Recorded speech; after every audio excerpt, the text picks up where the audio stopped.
Saudara, tambang ilegal jadi perhatian utama Presiden Prabowo Subianto demi menjaga kekayaan alam negara. Namun sebenarnya masalah ini sudah bertahun-tahun jadi isu lingkungan yang tidak kunjung usai, ditambah berpotensi merugikan negara triliunan rupiah.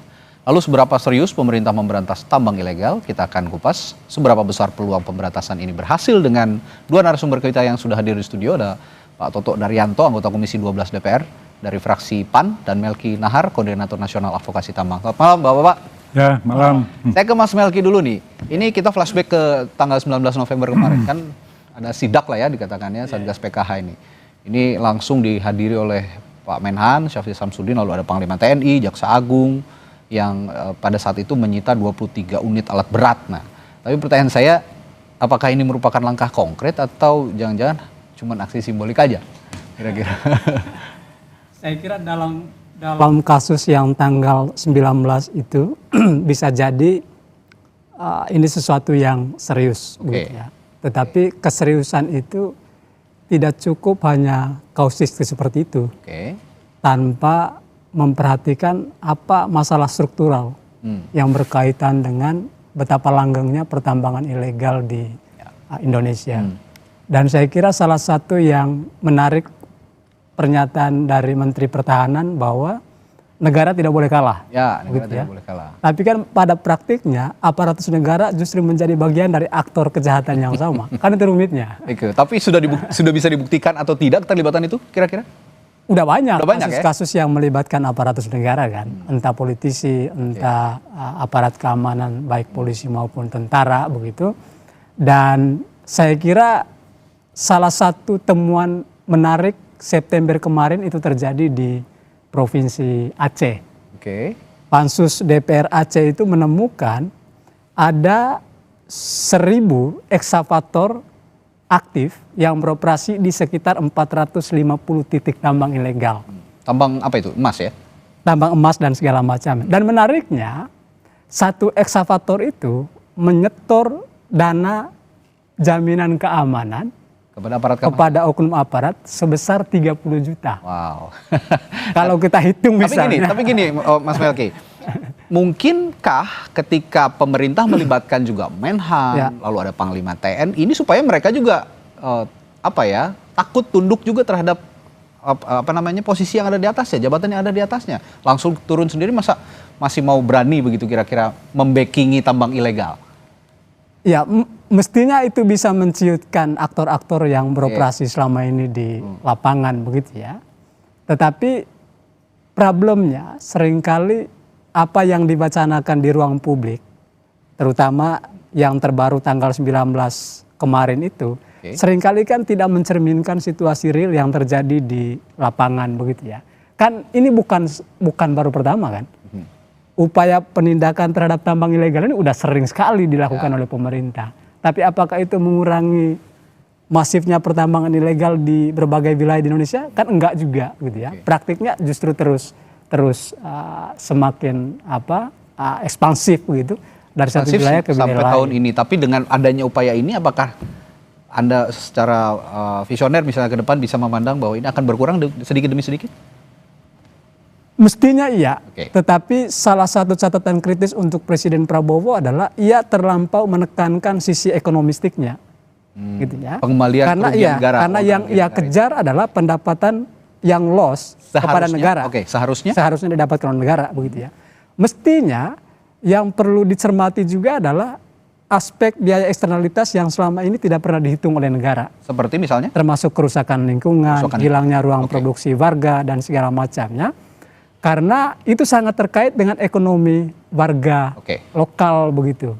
Menitik beratkan terhadap sisi ekonomi saja Pak Toto, tanpa memperhatikan juga sisi kerugian lingkungan yang sepertinya kalau dirupiahkan itu jauh lebih besar dari kerugian ekonomisnya. Bagaimana Anda melihat ini? Ya, jadi langkah yang diambil oleh Presiden kali ini, saya kira pertama harus diapresiasi dulu. Artinya ada langkah tegas. Ya, bagaimana kita menindak tambang-tambang ilegal, ya itu pertama. Kemudian yang kedua, betul saya kira kita mesti melakukan pendekatan yang sifatnya struktural, ya perbaikan by system, tidak serta-merta hanya kita itu seperti pemadam kebakaran.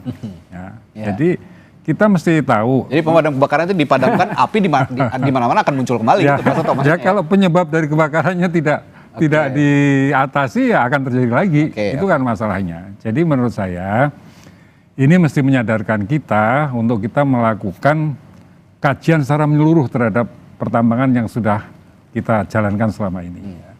Saya kira titik berangkatnya itu sebetulnya sudah jelas. Kita semua tahu. Kan selalu kita bilang Undang-Undang Dasar 1945, pasal 33, semua hafal. Ya. Bagaimana tambang itu harus dikuasai negara dan sebesar kemampuan rakyat. Itu intinya itu aja. Jadi selama ini mengapa terjadi penambangan ilegal? Ya karena kita tidak mampu menegakkan kedaulatan di pertambangan. Nah tentu ini ada masalah sistem, masalah struktur yang harus kita benahi. Kalau kita lihat ya soal pertambangan ini kan terutama mineral dan batu bara kita bicara ya. Kan tambang itu sebetulnya juga minyak juga tambang juga. Betul. Tapi kita dalam bicara ini kan konteksnya mineral dan batu bara. Nah di mineral dan batu bara ini yang mengawasi banyak instansi, tetapi yang mengatur secara langsung itu kan Kementerian ISDM. Ya. Nah, menurut saya sebuah kementerian itu tidak cukup mampu untuk menangani day to day persoalan-persoalan yang terjadi di lapangan. Harus dibentuk sebuah lembaga yang mewakili negara, tidak ad hoc, tidak seperti ini dibentuklah polisi, jaksa. Ya, Satgas PKH itu tadi kan, itu kan ad hoc. Jadi kalau sistem misalnya gini, kan sebetulnya di migas sudah ada contohnya ya. Migas itu kan ada hulunya yang ngatur SKK migas, ya. Ada di hilirnya ada BPH migas. Nah, saya berpikir Indonesia perlu pertambangan mineral dan batu bara ini perlu membentuk semacam SKK migas. Jadi satuan kerja yang mengurusi tambang khusus, bukan kalau mungkin bisa jadi tidak di bawah SDM. Atau bisa di bawah SDM atau bisa langsung presiden. Tapi yang penting ada tangan negara yang ngurusi tambang kita itu setelah perizinan itu dari day to day sejak eksplorasi sampai tahap produksi sampai ekspornya itu benar-benar dikontrol oleh negara. Ini menarik. Itu kalau memang perlu dibentuk semacam SKK migas kalau kata Pak Toto. Tapi perlukah juga melibatkan misalnya prajurit TNI, ada juga kejaksaan di dalamnya. Karena sekarang ini Satgas PKH berjalan semua nih. Tidak hanya aparat kepolisian, tapi ada juga TNI di dalamnya. Ada juga kejaksaan, bahkan juga Menteri Pertahanan ikut turun langsung. Kan perlu nggak nih? Seperti Karena tadi dibilang kan, banyak juga ini seperti ilmunya dokter toh. Dokter itu ini sakitnya flu biasa, dikasih dulu lah. Ini botrek nggak sembuh, kasih antibiotik. Ya, saya kira mungkin semacam itu. Tapi yang penting kan penyebabnya tadi. Jadi mengapa itu terjadi illegal logging? Karena nggak ada pengawasan. Coba kalau diawasi dengan baik, ya tentu tidak akan ada. Tadi, Pak Toto, pengawasannya harus mungkin karena banyak oknum aparat penegak hukum, aparat TNI misalnya, mungkin ya mereka takutnya sama pimpinan mereka itu. Gimana kalau memang sekarang ini bergerak seperti ini? Ya memang namanya illegal logging biasanya itu backingnya adalah ya kalau non instansi ya preman ya toh. Tapi kalau instansi ya itu bisa polisi, bisa tentara, itu bisa terjadi. Itu yang makanya.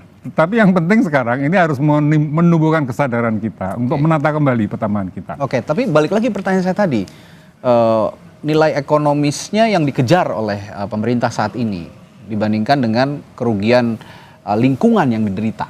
Kira-kira apa yang perlu ditata kalau memang nanti perlu dibentuk SKK migas? Targetnya yang penting sekarang itu harus berhenti illegal logging karena kerusakan lingkungannya begitu besar. Diberhentikan dulu aktivitasnya. Harus berhenti, tidak ada lagi illegal. Kalau gitu itu. Saya ingin juga mendapatkan perspektif pengawasan legislatif advokasi masyarakat. Keterlibatan prajurit TNI misalnya di Satgas PKH ini apakah juga sudah menjalankan mandat Perpres nomor 5 tahun 2005, bagaimana juga menghindari potensi wewenang militer dalam penertiban sipil. Saya akan tanyakan hal itu nanti setelah jeda di Sapa Indonesia Malam. Tetaplah bersama kami. Masih membahas tambang ilegal yang jadi perhatian utama Presiden Prabowo Subianto untuk menjaga kekayaan alam negara yang sudah bertahun-tahun. Kalau kemarin disebut Pak Prabowo ini sudah merugikan negara triliunan bahkan ratusan triliun rupiah. Tadi saya bertanya kalau Satgas PKH itu melibatkan anggota TNI misalnya, Pak Toto. Nah, kira-kira apa yang bisa Anda sampaikan terkait keterlibatan prajurit TNI dan bagaimana juga kira-kira supaya tidak ada penyalahgunaan jabatan militer dalam penegakan hukum di kasus tambang ilegal ini? Jadi karena diduga backing-backingnya ini adalah ada militernya, ada polisinya, maka mereka dilibatkan. Dan ini yang perintahkan presiden. Jadi siapapun pangkatnya tidak ada masalah menurut saya.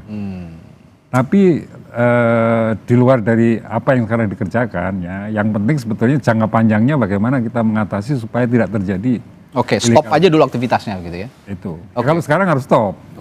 Kalau tadi Anda mempermasalahkan Mas Melki soal kerugian lingkungannya jauh lebih masif gitu kan dibandingkan kerugian ekonomis. Tapi kan Pak Toto bilang tadi ya stop saja aktivitasnya dulu supaya kerusakan lingkungannya tidak terlampau parah lagi di era-era yang akan datang. Dan itu bisa dihitung kan. Nah, itu bisa dihitung. Berapa pengembalian atau pemulihan kerugian negara dari revitalisasi kerusakan lingkungan itu tadi. Bagaimana menurut Anda? Ya, saya kira setuju. Tetapi kan tidak berhenti pada penutupan tambang ilegal itu sendiri. Tetapi mesti ada langkah pemulihan kerusakan lingkungan, termasuk upaya mendiversifikasi dan transisi ekonomi yang sebelumnya bergantung ke tambang ke sektor yang lebih berkelanjutan. Karena kalau kita baca banyak riset, kajian begitu, orang kemudian memutuskan untuk menambang itu kan problemnya adalah urusan ekonomi begitu ya. Karena ketidaktersediaan lapangan kerja, kemudian terjadi kemiskinan, lantas kemudian mereka mau tidak mau beralih profesi ke sektor pertambangan. Nah, saya kira ini yang penting untuk dibereskan oleh Presiden Prabowo sehingga jangan sampai hanya mengejar ke sektor pendapatan ke negara saja begitu ya, tapi tidak terlalu serius untuk mengatasi problem ekonomi yang dialami oleh masyarakat lokal itu sendiri.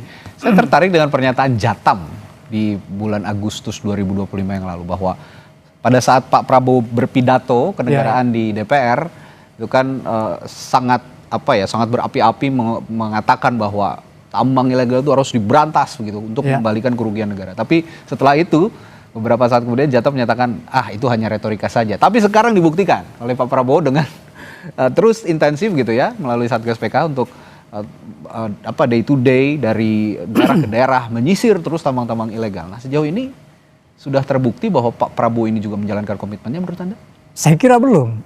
Kan kalau kita merujuk ke pernyataan Prabowo sendiri, dia bilang bahwa ada 1.600 sekian izin tambang ilegal yang ada di Indonesia. Pertanyaannya, sudah berapa banyak yang kemudian ditindak tegas? Begitu ya. Maksudku,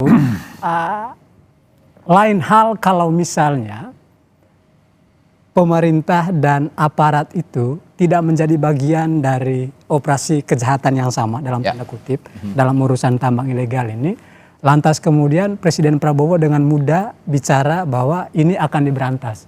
Kan problem utamanya itu tadi, aktor yang terlibat itu adalah punya power politik yang sama juga begitu ya, dan jangan-jangan ada di lingkaran Presiden Prabowo.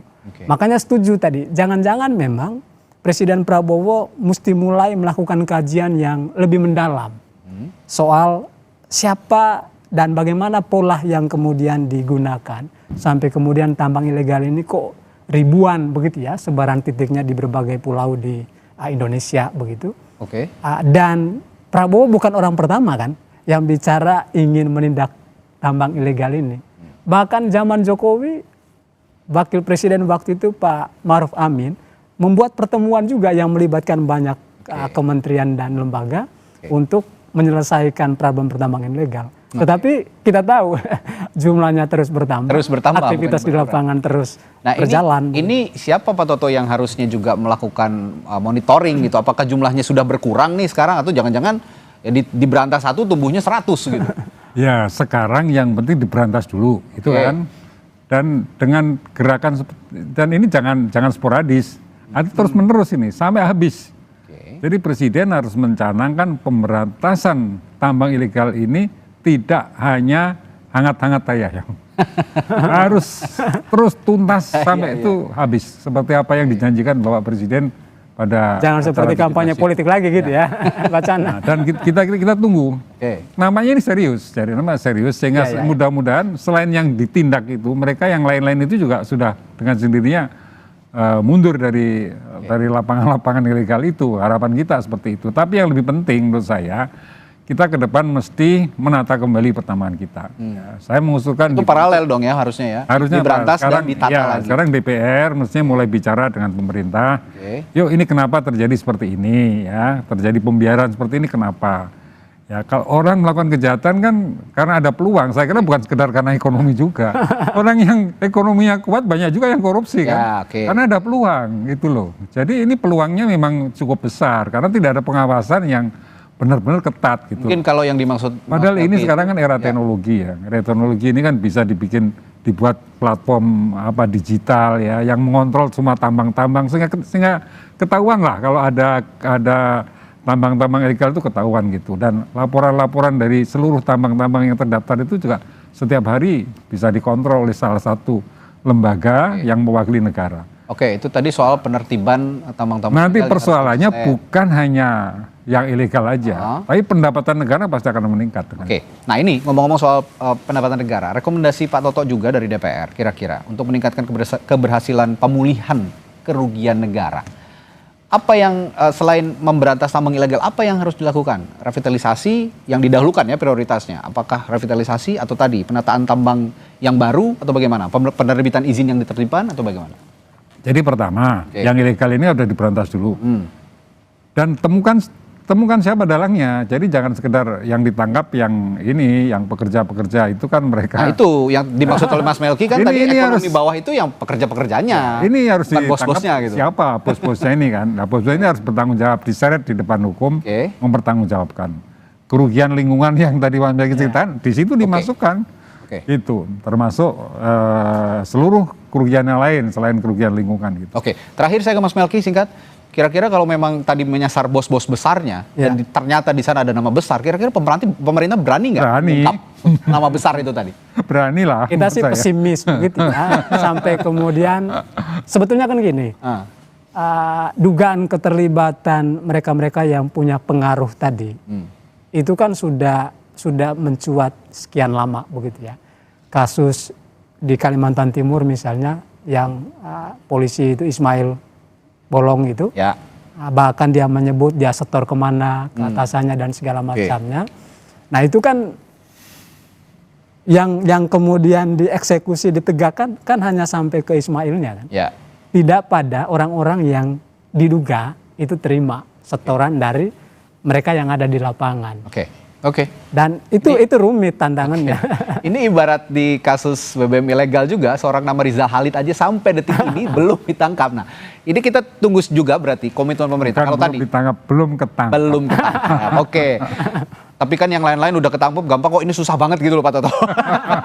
Oke, nah kalau gitu ya kita bicarakan nanti bagaimana komitmen pemerintah. Kalau memang betul ada nama besar di balik tambang ilegal ini, ya kalau kata Pak Toto berani ya memang harus berani. Itu yang kita tunggu, itu yang publik tunggu, itu yang juga masyarakat adat yang punya pelestarian lingkungan di berbagai daerah mengharap ini bisa segera dipulihkan dan segera diberantas. Terima kasih Pak Toto Naryanto dari Komisi 12 DPR dan juga Mas Melki sudah bergabung bersama kami di Sapa Indonesia Malam. Kita jumpa lain waktu. Sampai jumpa lagi. Oke, terima kasih.